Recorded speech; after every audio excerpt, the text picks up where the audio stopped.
Welcome to my November income portfolio review. Last month, I hit a record of $58,050 in passive income. This month, the crypto chill hit hard. My income dropped to $40,000, a slide of $18,000. But here's where my passive income strategy keeps shining. My PIIverse portfolio kept the cash flow flowing and distributions still stacking up right to plan.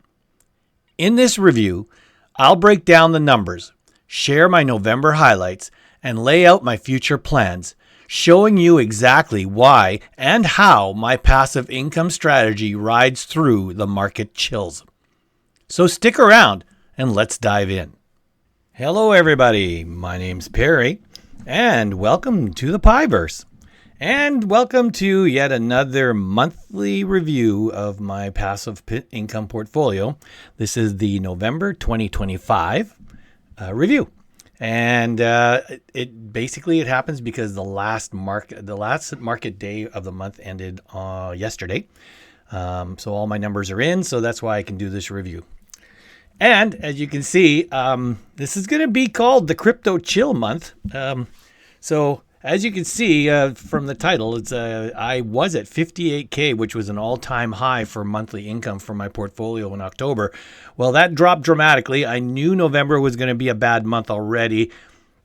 And I won't say it's a bad month. It was going to be a smaller month because October was a 5-week month, so I knew it was going to be lower. But then we also had something called the crypto chill. I'm calling it the crypto chill. I don't want to call it a crypto winter yet. But as you all know, if you were invested in anything regarding Bitcoin, or the crypto technology, you had a pretty rough month with regards to the markets, and that's if you're in the growth or the income environment. And that's what we're going to talk about here, is how it affected me. It definitely tested my passive income strategy, but I think you're going to be surprised why I still have absolutely zero concerns, even if a crypto chill or crypto winter does hit. So let's get going. Got lots to talk about to go through our monthly review. So before I start, I want to make sure everyone knows, this is a disclaimer, notice to all viewers. I am not a licensed or trained financial investment or tax expert. So I am just a retail investor with a passion for investing, sharing my experiences along the way and sharing them with you. Do not take any of this content, thought, or opinions in this video as financial advice. Do your own research and consider professional advice before investing. This content is for fun and entertainment only. So I hope you're either educated or at least entertained. All right, so let's get started. We've got a busy agenda here. So what we're going to do in the agenda is these items. And this is a repeat. I do this basically. I've now got it canned. Every month I follow the same agenda so that we can sort of compare this month from last month from the previous month. So we're going to do an intro and a portfolio background. Then we're going to follow it up by this month's highlights. So what was the highlights for me, for my portfolio that impacted my portfolio, as well as in the markets in general, for me, related to me. A previous versus current month end metrics. So comparing this month's key metrics to last month's. And then a look under the hood of PIIverse. So going a little bit deeper from the numbers to show you some metrics that are inside my snowball and talk a little bit deeper through it. I'm also going to do, by the way, before I say looking forward and conclusions, I'm also including this under the hood for PIIverse, not only my snowball analytics. I'm also going to take a quick walk through with my spreadsheet. Some people say, hey, Perry, I haven't seen your spreadsheet in a while. So I'll do a quick glance through there for those people that actually want to know what number of shares I hold and stuff like that. So we'll do a little deep dive into that area too. And then we'll finish off with looking forward and conclusions. All right, so let's start. Intro and portfolio background. So as said, at the end of each month, I produce a month-end review video of my PIIverse passive income portfolio. And for November was all about riding through the crypto chill. Monthly income was dropping. For me, it personally dropped $18,000 versus October. Again, we're going to talk about the details of that one, but it did drop $18,000 versus my October all-time high. But in this review, I want to show you why I chill when the markets chill. Okay, so again, some people watch this video for the first time on YouTube. They don't know me from anybody. They don't know anything about my PIIverse income portfolio. So for those that know all about me and as subscribers, bear with me. But I'm just going to do a quick review of my portfolio for those people that don't know what the PIIverse income portfolio is and my background. All right. So my name is Perry again. I retired 2 years ago. I'm 62 years old. I retired in October 2023, and my income portfolio funds my entire retirement. And I'd say pretty much all of it, other than some CPP. I'm a Canadian, by the way, so apologies for anybody that's not in Canada. I may use terms that are Canadian, and CPP is one of them. It's the Canada Pension Plan, which is a little thing that all Canadians get on retire. Well, those that work throughout their life get that. So I get a little bit of a retirement income from the government, but that makes up only like 2% or 3% of my entire monthly income. So basically, my portfolio funds my entire retirement. My portfolio was built through all of 2023. I actually started my journey in February of 2023. And basically, through the entire year of 2023, when I really embraced passive income investing and cover call ETFs usage inside my portfolio and my strategy, I was basically transferring all my bank managed investment accounts. And when I retired in October of 2023, I even cashed out my company pension and put it into this same passive income investing portfolio. So when I say I was all in, I was all in. So I consider November 2023 for this portfolio to be completed its build phase. And so these are the following metrics at inception when I actually sort of say my portfolio moved from building to being in cruise control mode. And so here's some of the metrics. So when that happened in November 2023, my initial NAV at that time when I finished the build process was $1.28 million. Again, remember, that was me cashing out all my retirement pension plans, all my RRSPs, my TFSAs, my non-registered, my company pension, everything went into it. So when I started this journey in November 2023, my initial NAV was $1.28 million. My first full month of distributions in December of 2023 as a benchmark, I received $19,000 of distributions back then for that initial NAV, and that was approximately a yield of 18%. Things have changed dramatically since. My portfolio is fully self-funded. What that means is there's no external sources of income feeding my portfolio. So when you're employed and you got a job and you have income, you're putting in, say, $500 a month into your portfolio to help build its wealth up and build up its NAV. You've got to understand, I am retired. I have no job anymore. So my portfolio is my income. Therefore, there is no additional sources of income or contributions joining my portfolio. It's exactly the opposite. I'm in what's referred to as a consumption phase, and that's what's here. My portfolio is a full consumption phase with basically an annual withdrawal rate of approximately 12 to 13%. So on an annual basis, 12 to 13% of my entire portfolio's value is withdrawn out of my portfolio, leaves my portfolio, and goes into my bank account so I can spend it for my retirement, paying bills and whatever else I have to do. So that's a 13% annual withdrawal rate. And again, no contributions are going in. My portfolio's job is to produce that 13% annual withdrawal rate, which is approximately just roughly about $200,000 a year comes out of my portfolio, and that's all from the income generating it. So 2024 withdrawals was approximately 200,000, and my 2025 projected withdrawal will also be about $200,000. So that's 200,000 that leaves my portfolio. All income producing cover call ETFs are in sheltered accounts. So people ask me, where is my cover call ETFs that generate all this income? Again, for Canadians, they know what this is. They're all in my RIFs, my LIF, and my TFSAs. Basically, anyone else, basically they are tax sheltered or tax advantaged investment accounts in Canada. And so all of my cover call ETFs that generate income are currently in my registered tax accounts, or tax sheltered or tax deferred accounts. My non-registered doesn't have any of these them. So approximately for my portfolio, because everyone says, oh, so you're all in all cover call ETFs. No, that's not actually true. I am actually a hybrid investor. And the breakup of my hybrid investing is 89% approximately of my portfolio is made up of covered call and derivative ETFs.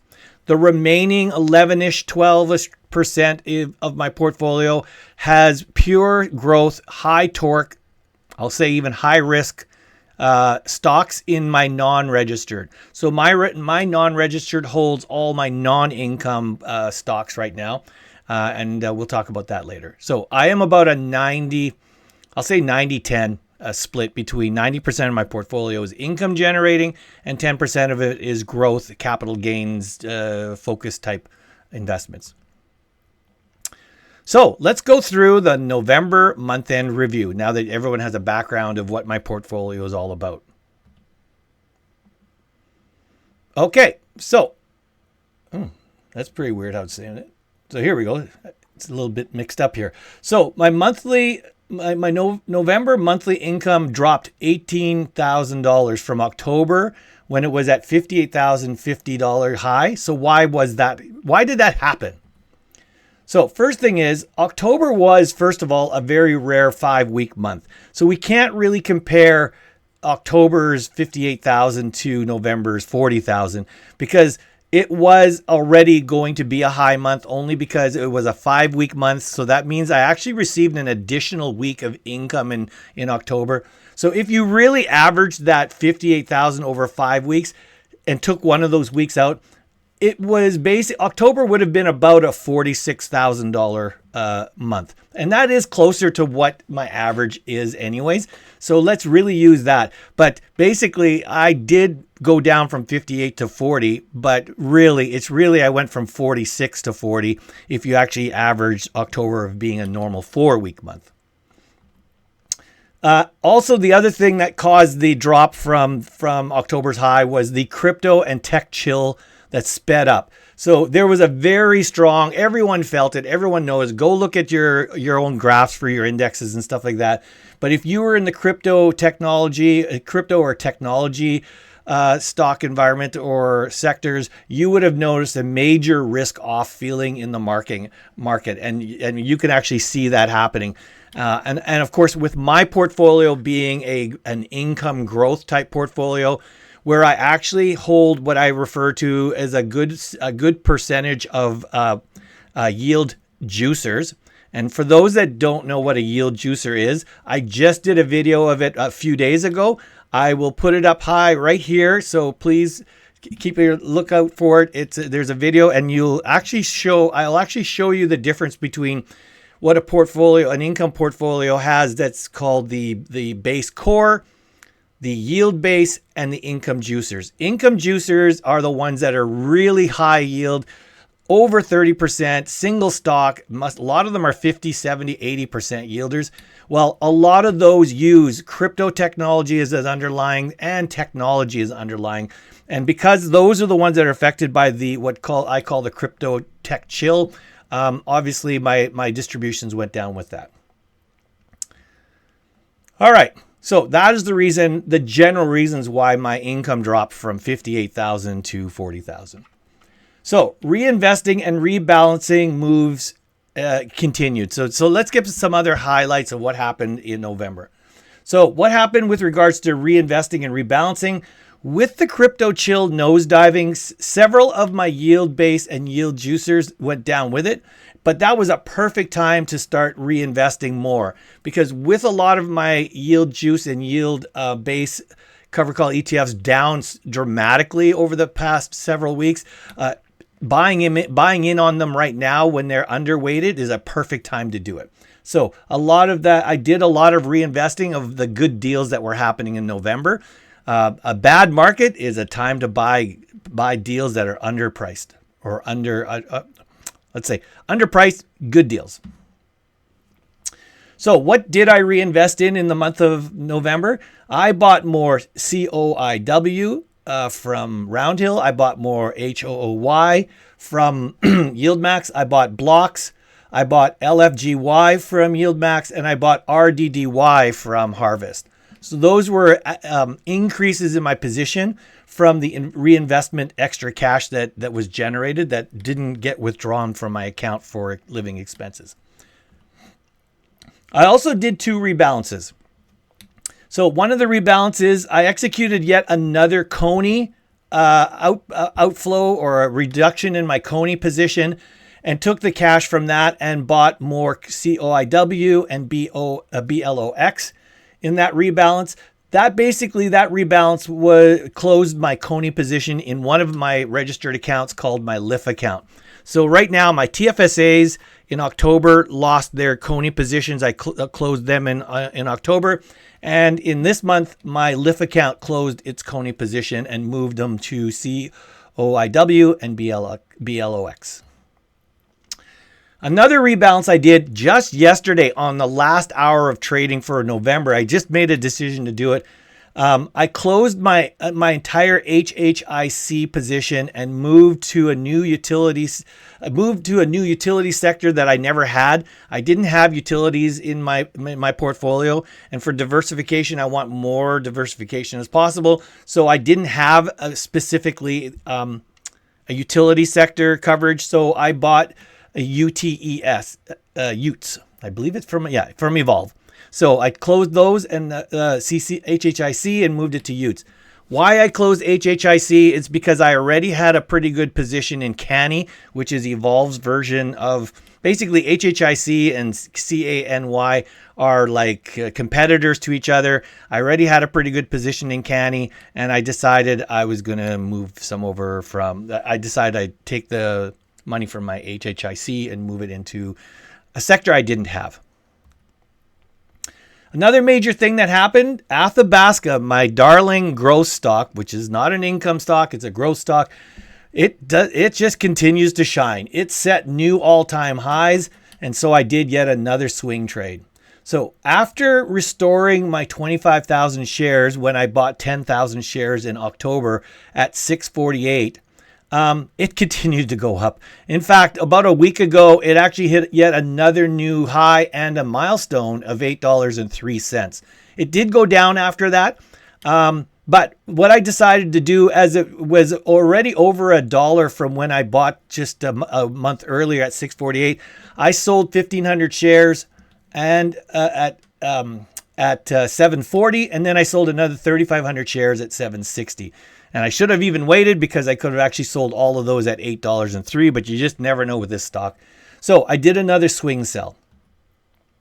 I will be looking to buy back if I can. If Athabasca has one of those bad hair days and has a downswing under 740, I will buy back the 5,000. In fact, I might actually not only buy back the 5,000, I'll likely buy back 10,000 and wait, because my personal opinion is Athabasca is just going to continue to go up with its share buybacks.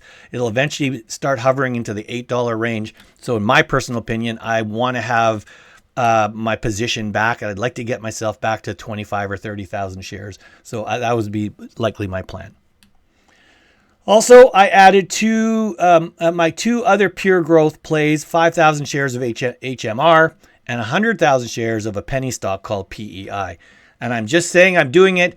I 100% don't recommend you follow me. These are pure, extremely high risk. You could lose it all. They're very, very risky penny stocks. But I'm interested in these 2 for certain reasons. And that's why I figured I wanted to be into these at ground floor. And hey, I might lose it all in a year. I might not get anything out of it, but I wanted to get more position held while, in my opinion, they're low. So And then finally, for a monthly highlight, another yield max surprise. It's not as if we had yield max surprise in October when a lot of their monthlies went to weekly, but then yield max did it to us again at the end of this month when they decided that over a dozen of their ETFs that have been basically eroding to a point that they started getting too close to, I'll call it, I don't want to say delisting, but it gets too close to the bottom where they aren't considered desired anymore, closer to $2, $3. So they decided to do a reverse split on a dozen of their eroding ETFs, some at 10-to-1 ratio and some at 5-to-1 ratio. So they did a reverse split on about a dozen of them. They did finally, everyone knew about it already because it was already in the FCC type of thing I guess they have to file to do this, and everyone knows about this there because they're looking in there. They finally announced it only a couple days ago that they were officially doing it. The reverse split will basically affect two of mine, which is Coney and Alti. They will both be dropping with a 10-to-1 ratio, I believe.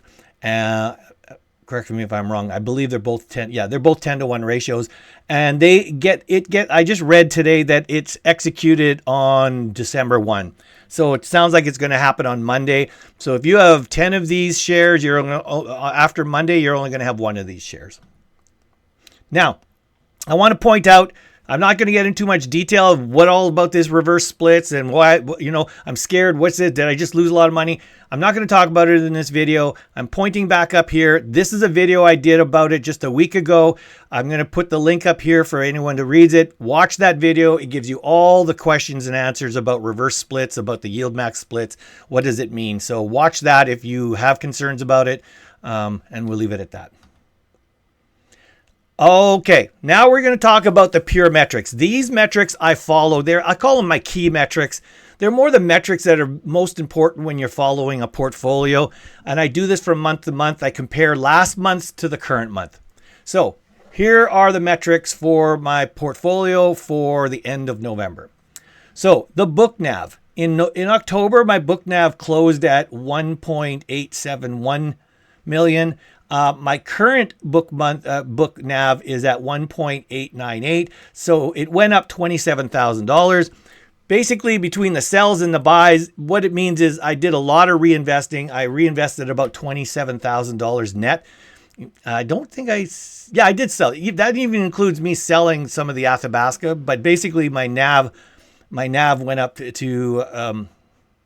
1.898 million. Basically, a lot of it was the reinvesting through the month. It says I reinvested $9K. I mistake there. Forgive me. I never updated that text there. It was more than that. I basically reinvested $27,000 into it from excess income that I did not remove from my portfolio. Secondly, my month's current NAV from last. So last month, my NAV closed at my current NAV back then closed at 1.68 about 1.688 million. And as of today, it's basically at 1.687. So how did I do that there? 1.68. Yeah, sorry, I didn't do that number here either. So that number is wrong here. Let me tell you, it's actually 1.608 million. So forgive me here. It says the same number. I forgot to actually enter it here. So this number you're seeing right here, it's actually 1.608 million. So I'm actually down 78,926. I feel bad that I didn't do that. So no, I won't do it because it might ruin the actual presentation. So just forgive me there. I'm anal. I'm going to do this. So forgive me here. 772. Okay, so let me see if this works here. There it goes. Oh, look at that. It updated it right away. So there it is right there. This was my current NAV right here at 1.608. It was at 1.687. It's down 78,000, my current NAV. So basically I'm down now 15% from my book value. basically a lot of it is related to the crypto chill and the tech risk off. So a lot of my basically the market value for all of us had dropped dramatically, especially if you're in the crypto and tech market. So that's why that happens. I'm now down 15% from my book value. My cash position actually went up a little. It was 5.2% of my portfolio in the end of October. It's actually now 6% of my portfolio. The reason is because I did another sell of my Athabasca. I did a swing sell, and therefore that added more to my cash position. I do want to get it right back down to like 1 or 2%. Like I don't like it being up at this number because that's wasted cash when it just sits idle. So I'm really hoping Athabasca takes a bad day and goes below 740, and I'm going to basically buy back those shares, and this cash position should drop dramatically after that. My distributions from last month, which were 58,050, and you can see this month it was 40,443. My yield, end of month yield back then was 40.29%. It's now 33.13. This was because notice the drop across the non-base ETF distribution. So there was a lot of distribution drops, especially in my yield juicers. Those are the ones that are like 40, 50, 70% yield. They were the most impacted because of the crypto chill. So we saw a lot of distributions drop down there, and I can actually show you my spreadsheet later. So that's why you're seeing a big drop there.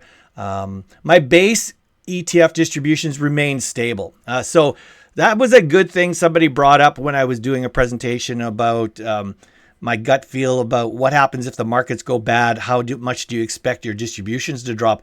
And I sort of said then that it should drop equal to sort of what the NASDAQ drops. If the NASDAQ drops 15 or 18%, expect your distributions to drop 18%. That's not actually true. For me, I would notice that personally because I do hold a lot of yield juicers and yield base ETFs that are quite sensitive to market fluctuations, especially when you're risking off on the markets. If you are an investor that really believes in holding only, let's call it the core base ETFs, those that are under 30% or under 20%, and you're just holding the very safe conservative cover call ETFs, you might not notice much at all. Like when it happened back in the spring, we had that Liberation Day. I went down, I lost about 18% distribution temporarily while that was happening, and then it recovered. But if you were only holding like the core base ones, you would have noticed almost nothing. Matter of fact, a lot of them from Hamilton and Harvest, if you looked at their distributions that month and the following month, they didn't even change. They basically all stayed the same and evolved, all of those. So I lied when I said that everyone should notice a distribution drop. Nope, that's not true. The people that would notice it are the ones that are investing a lot more of their portfolio in the yield juicers and the yield bases, because those are more volatile and more sensitive to market fluctuations. Sorry, I had to put that in there. All right. My stated ROI and IRR for last month was 38.4% ROI and a 24.51% IRR. As of today, that obviously has dropped because of distribution drops. My ROI is currently stated at 34.3, and my IRR is currently stated down, obviously because of the crypto chill. It's down at 21.76 as of today. My 12-month projected income, back then it was $54,000, which was an increase back then of $5,000 from the month previous. Well, obviously everything changes because since they don't know what the future is, since this month dropped down to $40,000, everything is sort of projected down based on what the last month is. So right now, my current average projected is 41.9, or a drop of $12,000 from the previous month. All right. Also, keep in mind that number is lower than its real average because November was a smaller month. It was not going to be a big month of distributions anyways. So it's lower this way, but my projection would be higher than that number anyways.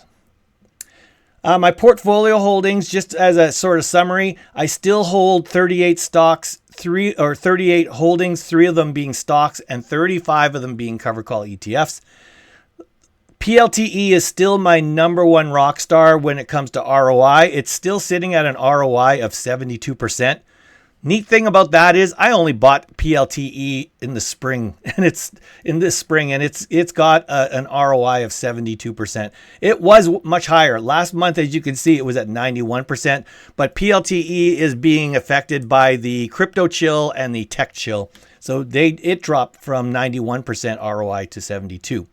But what you can see here, it's actually HDIV and call. Call was in the list. There's HDIV, call, and HYLD are always in my 2, 3, 4 position.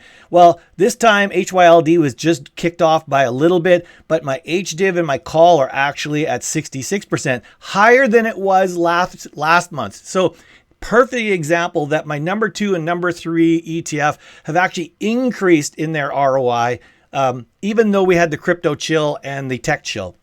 So again, it shows you how isolated this market drop is. It's not even affecting the more broader spectrum ones like what HDIV and call are having. Their ROI actually went up. And then finally, my risk beta and Sortino ratio. Last month it was at 0.226 and my Sortino was at 13.941. Obviously, because of the risk off and because of the tech chill, crypto chill, they both increased. So my beta, meaning the volatility increased, it went up. So it's now at 232. Not much. It barely moved. And my Sortino ratio is still around the same 13.78. Again, still much better than the S&P in the markets. So the volatility for a general market is 1, and I'm at 0.232. And the S&P's Sortino ratio is currently stated at 2.129. And of course, I'm much higher than that. And the higher, the better. All right, now we're going to do a little bit of back and forth here. So I just got to get ready for this. So we're going to go under the hood of PIIverse. So let me get up here. So I'm going to be using my Snowball Analytics to take a look under the hood of my portfolio. Details not shown in my key metrics from the previous slide. So it came from my Snowball Analytics, but I want to talk about it a little bit further. If you're interested after looking at this, some people are going to say, hey, what's this Snowball Analytics? If you don't know what it is, if you want to play around with it, go to Snowball Analytics. If you really do like it and actually want to do subscription, I have a link in the description. I am an affiliate of theirs now. I used to just be an actual member, and if you used my link, I would get an extra month of free. So now I'm an affiliate. If you are interested, you still get the 10% off if you use my link. So first thing we're going to talk about is diversification. So I'm going to switch over what we're going to talk about the diversification. Now, bear with me as I switch over. All right, so this is my Snowball Analytics. This is my portfolio. Some of the numbers you already saw here. You can see that here are my numbers, that my current NAV is at 1.68 million. Here it shows that my current invested, how much I've totally invested in the portfolio, is 1.898. It shows that my current net profit is, since inception obviously, is $650,000. And if I hover over it, you can see that I have a capital gains of, basically it's a capital loss. I have a capital loss of unrealized loss of $290,000. That's the NAV loss, but it's unrealized. I have a realized profit and loss of plus 47,900, and I have dividends received to date of 892,000. So that's why my current ROI is 34.3%, because it's this unrealized loss versus this capital gain plus this distributions that I received in my hands. All right, and there's my IRR calculated. My current, remember I said it was about 15%. There it is, 16% for current holdings. That's my current NAV lag or loss. That's the unrealized loss. And then my passive income, I'm currently, like I said, around 33%. Annually, I'm right now annually generating approximately $501,000 a month in my portfolio. I'm going to go right now to what I said, distribution. So let's go to diversification. So for those people, I'm just going to have it up on the screen here. This is as of today. So if you guys can pause it if you want to look at all my holdings. These are all my holdings by weight. It gives you from highest to lowest. Ironically, people are turning around and say, wow, look, a covered call ETF is not even your highest holding. You are correct. Athabasca is my number one holding at a whopping 9.7%. And I say a whopping 9.7% because I am an absolute true believer in ultimate diversification of your portfolio. I don't like any holding more than 10% of my portfolio. I don't care how good it is, how bad it is, how diversified it is, if it's an index-based cover call, if it's QQQ, I don't care. At the end of the day, I don't like any holding being more than 10%. So Athabasca gets pretty darn close. My current rule for cover call ETFs in my portfolio strategy, if you want to look at my strategy, and it's in my description in the comments links, I always put my portfolio strategy video at the very top, pinned at the top. If you're interested in my portfolio strategy, go to the top of the comments and you'll see my comment, and the very bottom of that comment is a link to my video for my portfolio strategy. In that portfolio strategy, I talk about diversification quite heavily. And one of the things I do is that no cover call ETF or no holding should be, and I sort of break the rules with Athabasca and a couple others, but none of them should have a holding weight greater than 5%. Now, I do make exceptions to Athabasca in this case, because I've said, you know what, I understand, I'm over it, I'm accepting it. I do allow cover call ETFs that are in my base core holding or category to go up to 10% if they have to. I don't generally allow them to do it, but I'm willing to let them go up to 10%. They don't. None of them. As you can see, ENCL is my largest holding weight of any of my cover call ETFs, and it only is at 6.97% of my portfolio. Again, here's my cash position, which is at 6. I'm hoping that's going to drop back down to about 2% if Athabasca gives me a nice Christmas present and goes down to about $7 again, so I can buy in. And then these are all the others. So as you're going to see, the higher ones are typically my base core cover call ETFs, 5.5% Harvest. So they're all here. I'm going to let you just look at them all. The only big change that was here over last month was the fact that HHIS has dropped a little because I moved some of it to Biggie. HHIC is not in here anymore. I sold it, took its capital gains that I actually realized in 2 months and actually moved it over to down here. UTES, UTES, this is my brand new one. So I just moved that one over here. Oh, where am I here? How come I'm not seeing my mouse? Oh yeah, there's my mouse. Sorry. Yeah, you see my mouse. Okay, so UTES is down here. So that was a big one. If you actually compared it from last month's video, you'll see some of them are higher, like HMR moved up a little, COIW moved up a little. So the reinvested was dispersed all over a lot of them. So that's the thing here. That's about it for the diversification. I hope you guys can see that video pretty clear. Okay, so the next thing we're going to talk about is the distributions. Significant pullback in projected monthly income resulting, results after November. And my projected monthly average is now around 42K. So if I go back to my web browser and I click under dividends, I'm going to go right down. So just give you some highlights here that the Snowball Analytics here. If you see this light blue bar here, that means you don't want that low. You want it up as close to the top. Or if you're looking at PLTE, which is my rock star here, you could actually see the bar is above the actual purple bar, and that's good. So I got a lot of these. These are a lot of them like Coney and Misty. Misty's hurting a lot. As everyone knows, anything dealing with MSTR or anything dealing with Bitcoin is hurting. So right now, my yield on cost is only at 22%. The current yield for it is around 100%, but you have to buy it at its current price. So these are what these bars mean for anybody who wants to look at them. I'll let you look at all of them there. But I want to get down to, so here's where it turned around and said, so this is my projected for the next 12 months. It's basically saying that my monthly average is going to be around 42,000. This changes. If December 10th, it turns around to be a real rock star, and let's say December, instead of 44,000, it's at 46 or 48,000, you're going to notice that the projected and all of these will move up with it. So the average will go from 42,000 based on how December performs. If it goes down lower, then my monthly projection will likely drop from 41 to say 39, whatever. Okay. This also shows you an important thing. This is actually a first.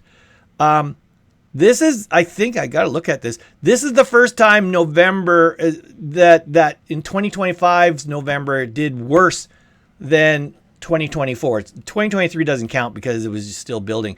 But in every other case, from what I can see here, 2025 beat 2024 in every case. The only time it never did was this month.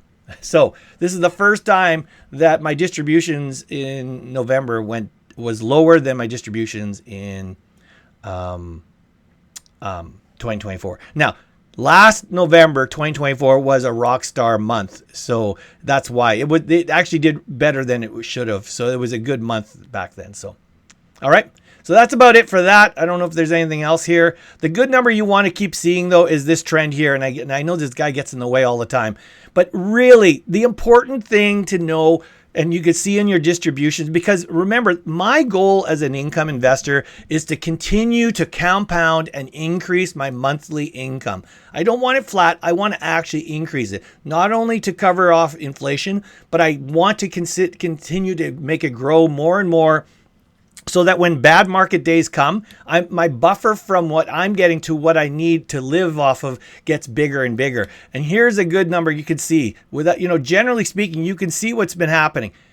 By reinvesting and rebalancing and stuff, and still paying myself out, you can see, generally speaking, my average monthly income keeps climbing from month to month. This was a bad month, but it doesn't mean anything. December and January likely be better. But the good number here on this chart is that you can see that my income is constantly growing, and growing better than inflation. Just wanted to point that out. All right, let's go back here. Now we're going to talk about the growth panel. This is the one that a lot of growth investors who always are skeptical about the passive income investing strategies, they don't believe in cover call ETFs. They think it's just all magic and voodoo and stuff like that. So they're always counting on saying, hey, yeah, but let's talk about your ROI. Let's talk about your return on investment and stuff like that. Yeah, you're paying yourself out $200,000 a year, but your NAV is dropping and you're going further and further away from the S&P. So let's go look at my portfolio's growth compared to the S&P. All right, so I'm going to go here under growth. So 3 bars you see here. The dotted line, just so people have a perspective, the dotted line is my reinvestments, or my total investment value. That does not include cash. So if I'm up at, if I'm down, if I'm say I hold $100,000, it's saying that my invested is 1.825.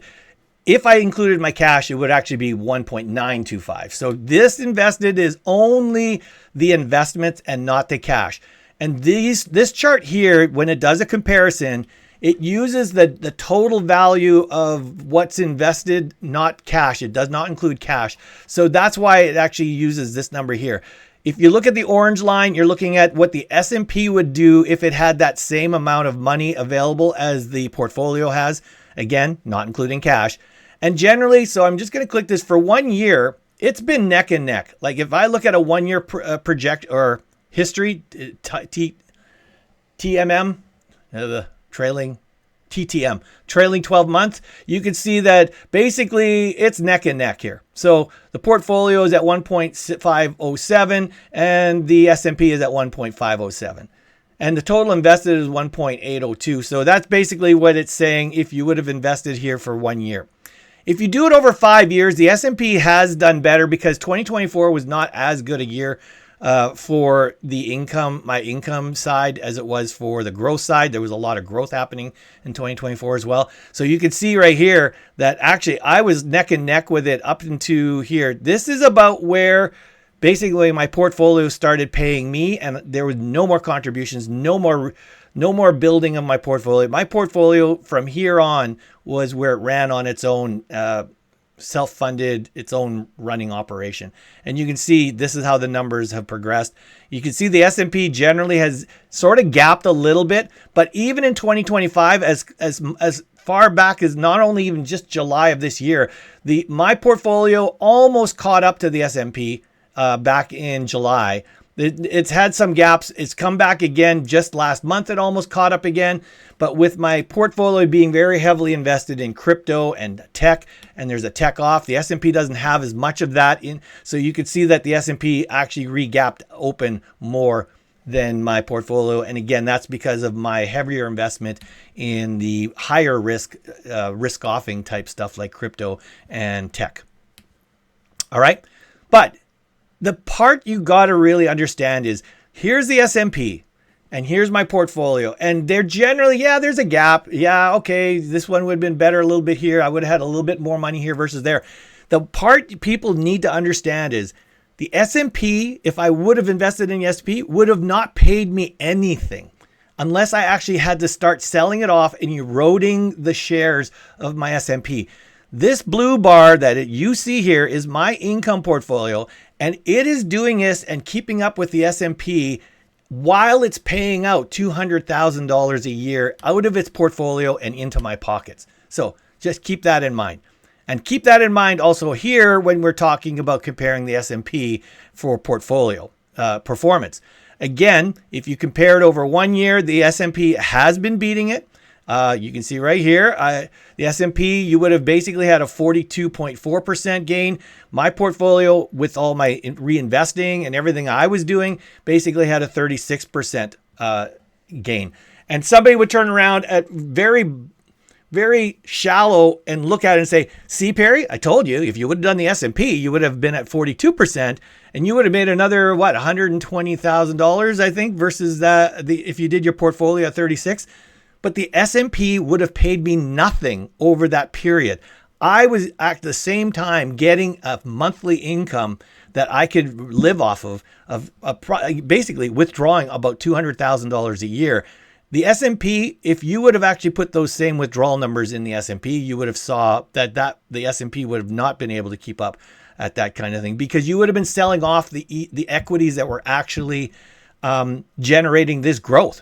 And mine is doing it by capitalizing income. So I don't care that my portfolio is down at 36% when the S&P is at 42%, because ultimately my job and my whole portfolio's objective is not to have an increase of my NAV. It's to increase my monthly incomes while maintaining a long-term sustainable portfolio. And as you can see, I'm clearly maintaining a portfolio sustainability, because you can see that my portfolio performance is not dropping down to zero and into the negatives. Everyone says, oh, you're just going to go to zero. Well, show me where I'm going to zero here and show me where I'm going to zero here. My portfolio is paying out $200,000 a year, and it's actually still increasing in NAV, because here's where my NAV was way back here. And even though it's paying that much money out, I'm still at a positive from December of 2023. All right. So that's just keep it in mind for those that don't understand how this works with regards to an income portfolio. All right. And then the final thing here, I'm not going to put too much into it because most people don't care about this one. It's the risk return metric. I've already said what the numbers are, but I just wanted to show you to make sure you guys can see it. It's one of my metrics I talk about. Go under my metrics, and the first numbers are dealing with stock and that, so it doesn't really count. So you can see right here, my volatility beta for my entire portfolio is currently rated by Snowball Analytics at 2.232. If you were in the market, a standard market would have a beta of 1. The lower it is, the better it is. It means it's not as volatile as the current market is. So it means that I'm significantly lower than the market in volatility. People don't use the Sharpe ratio, but if you want to know the Sharpe ratio, mine is still better than the S&P. The S&P is at 1.225 and I'm at 1.73. So that's where I am on the chart. The higher, the better. But the other one that's more important is the Sortino ratio, because the Sortino ratio only focuses on negative volatility, not on negative or positive volatility. Because if you got positive volatility, that's a good thing. That's not a bad thing. And basically the Sortino ratio says, let's not focus on positive volatility. Let's focus on risk, which is negative volatility. And so the S&P is currently rated at a 2.141. And they basically say anything over 2 is a good Sortino ratio. So the S&P is generally doing better than the average a little bit, but I'm at 13.781, meaning considering how much reward I'm getting out of the portfolio, my risk is 13. It's a 13 to or almost 14 to 1 ratio. And that's what it means, risk versus reward type of thing. All right. And read all about it. It's complex, but read about it if you don't know what a Sortino ratio is. Okay. So the last thing we're going to talk about is I wanted to talk about a quick walkthrough of my portfolio spreadsheet metrics, because a lot of people are interested in my portfolio spreadsheet. So let me go quickly to my spreadsheet and just go through a few numbers there. Again, my spreadsheet is huge. So I apologize if you aren't watching this on a big TV. If you're watching it on a phone, I feel sorry for you because there's a lot of numbers.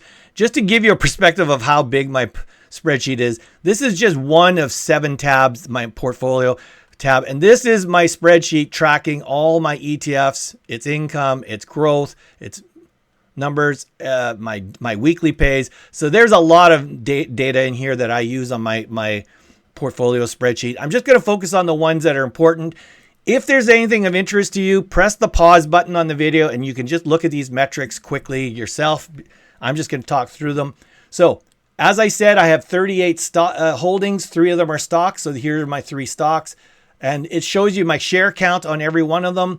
It shows you here how many months have been held. So I've had Athabasca for well over 2 years already. So it's been around a long time.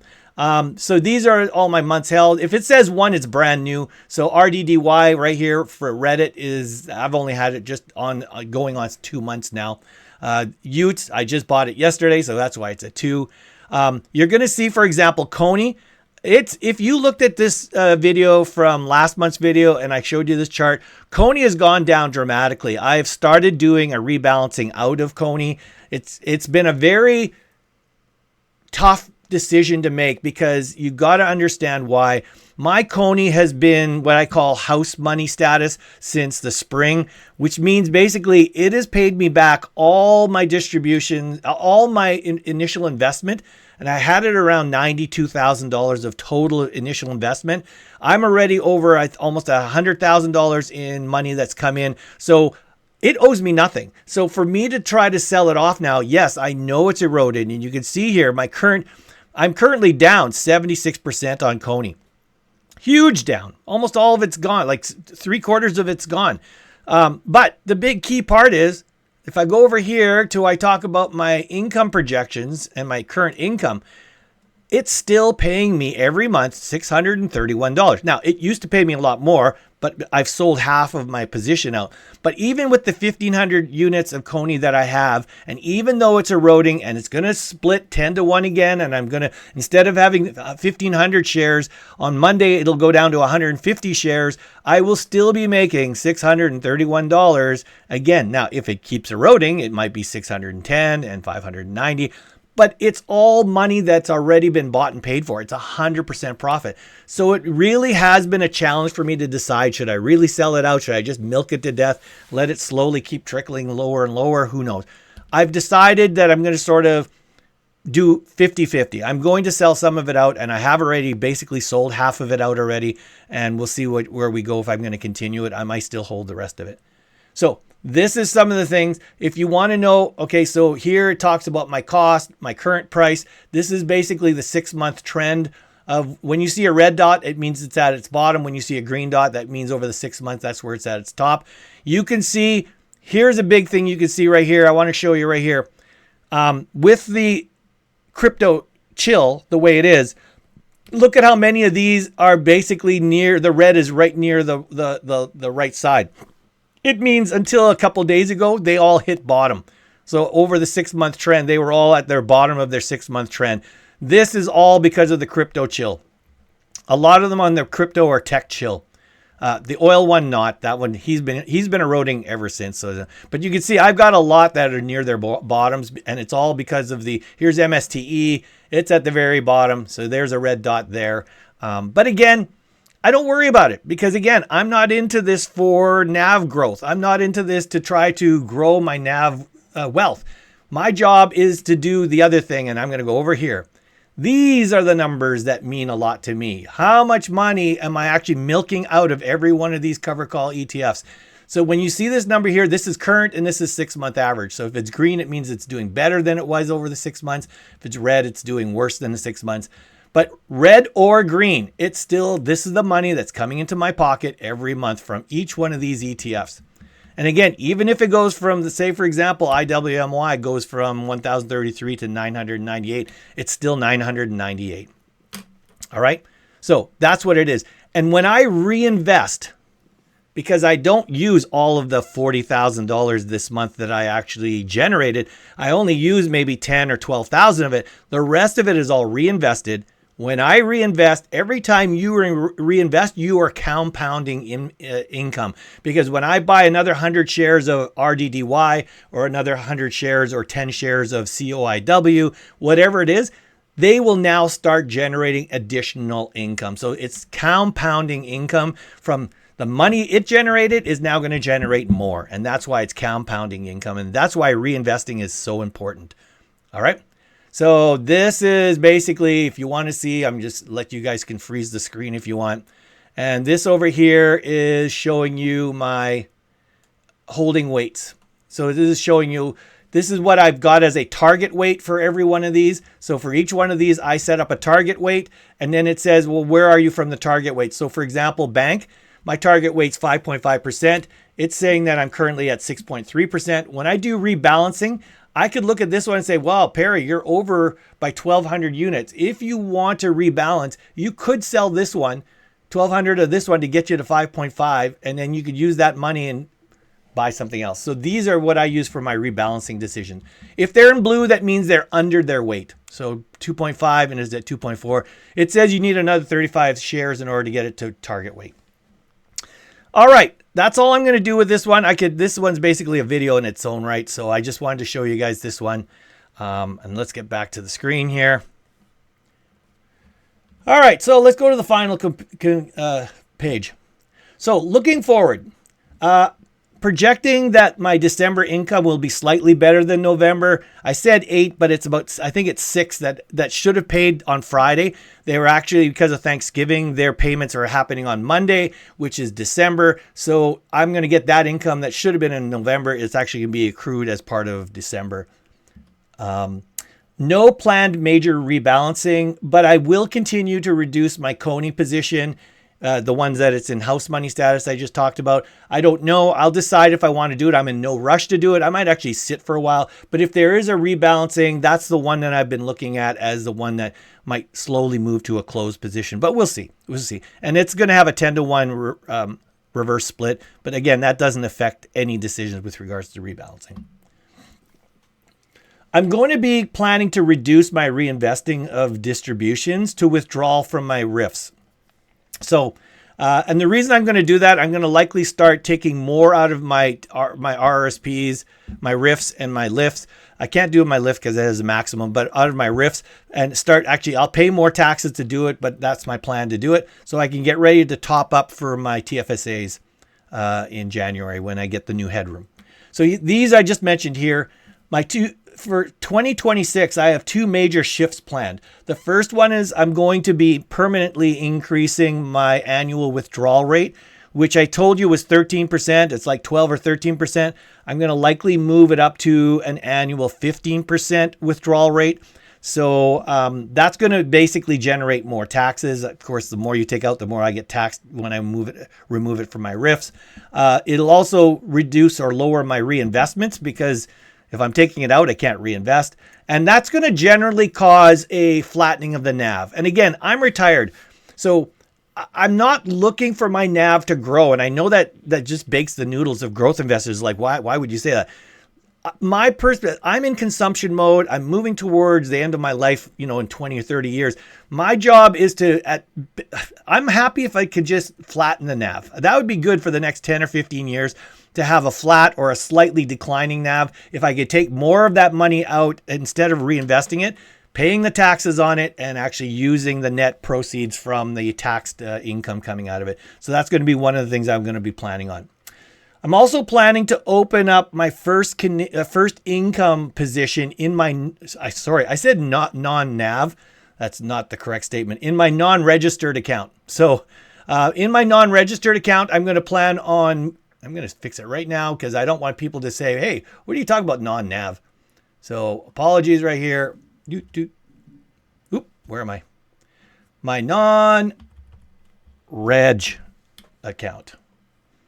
All right, so let's look at it there. There we go. So from a non-reg account, by using some of the capital gains from my Athabasca. So that's what I'm going to do. I want to start trying it out. I've never done it before. I know it has some tax advantages doing it anyways, but I think I'm going to start seeing what it's like to sort of use my income portfolio, my income ETFs in my non-reg. So I'll be likely buying some cover call ETFs, Canadian ones, so I don't have to worry about foreign tax credits and all that kind of stuff, and have it start generating income in my non-reg. I know I have to pay taxes on it, but I want to go through that process. And that's the thing. All right, conclusions. I am not worried about the crypto chill, or even if it goes into a crypto winter, I'm not actually even worried about the global market drops. My strategy will ride it out. So again, that's why I did this strategy where if you watch my portfolio strategy, I told you that I basically follow a 3+ times expenses. I'm currently at around 4 times expenses, because even if we have a crypto winter and my portfolio distributions drop to say $30,000, it's currently at 40. I'm not worried. I know eventually they'll go back up again. And I'm also going to know that if they're down at $30,000 distribution and markets are that bad, I'll be buying a lot of great deals in the crypto and in the tech space, because there'll be a lot of cover call ETFs that are like a fraction of their current price. So I'll be doing a lot of bargain shopping while I do that. That's why I'm chilled when the crypto chills. So I hope that makes sense to you guys. Again, if you like this video, please like it. If you haven't subscribed, please subscribe. I think if you like this kind of content, I do a lot of it. And I fully encourage you guys to do your comments. And until next time, stay safe, stay investing, and I'll see you in the PIIverse.